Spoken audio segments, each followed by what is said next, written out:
Hello engineers, welcome to Mechanical Training World channel. This is the third lecture of Skirt Support Design. Today we are going to discuss design of base ring guys. So these are the key topics we are going to cover in this video guys. First we will discuss about some basic concept of skirt base ring, and next we can calculate the base ring thickness, and we will see how to calculate thickness of the top ring as well. And also one more term, that is thickness of gusset, TG. So we can calculate thickness of gusset as well. So before going to discuss all these topics, if you are new to my channel, please subscribe and click on the bell icon. You will get notified if I upload any new videos, guys. This is the general figure we used to calculate this cut base ring thickness, guys. So here you can see that this is the skirt, this is the inside radius of your skirt, this is the outside radius, and this is the base ring. So this is the outer width of your base ring, this is the inner width of your base ring, guys. So this is the thickness of your base ring.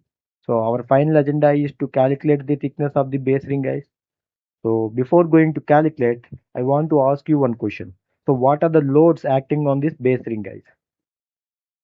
So we know due to dead weight, compressive loads act on it, and due to wind or seismic, tensile force act on one side and a compressive force act on other side, right? So these are the general loads act on your base ring, guys. So due to these loads, these are the stresses developed in your base ring, guys. So generally we call these stresses as a concrete stresses. So we need to calculate thickness of the base ring for withstanding this type of stresses, guys. So let's calculate one by one. Firstly, how it looks like, guys. So this is the outer portion of your base ring, right? How this design look like? So this design look like one end is fixed and the other end is free, right? So it looks like cantilever beam with UDL load, right? So for cantilever beam with UDL load, we know the stress equation, that is 6m by T square. So this is the standard formula you can observe from many of the strength of material books. So from this we can calculate the thickness of the base ring, guys. So we know T is equal to root of 6m by S allowable. So this is the formula we are derived from this stress formulas. So what is SA all? So S all is nothing but allowable stress, guys. So here you can take up to maximum 1.5 times of your base ring operating allowable stress. So this is the S all. And next we need to calculate momentum. So we know moment is equal to force into perpendicular distance, right? So M is equal to force into perpendicular distance. So this is the L. So here L is nothing but L by 2. So F is equal to stress into area.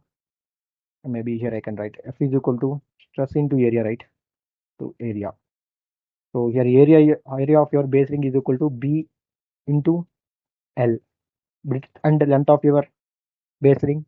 So here we are calculating B is equal to 1. So this is the assumption we are following. Here F is equal to sigma into L. So that's why sigma is nothing but SC. Here one L is there and here one more L is there. L into L, L square by 2.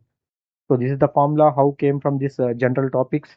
So these are all formulas you are observed in many of the strength of material books, or you can refer Java than for book, guys, which is a pressure vessel design guideline book.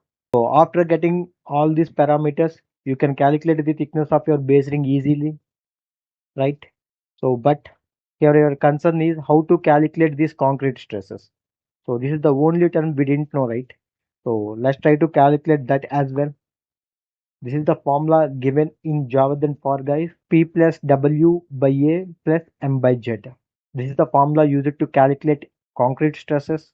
Keep this P aside. Look rest of the formula. It looks like, so this is the formula we use it to calculate stresses in this cut. So this is the only term we need to know. So what is P here? So P is the bolt load.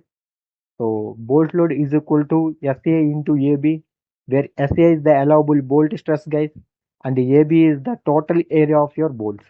You need to consider how many bolts you need to require. For example, according to your diameter, you need to select the number of bolts, guys. So by that you can calculate total area of your bolts. So this is how you need to calculate P.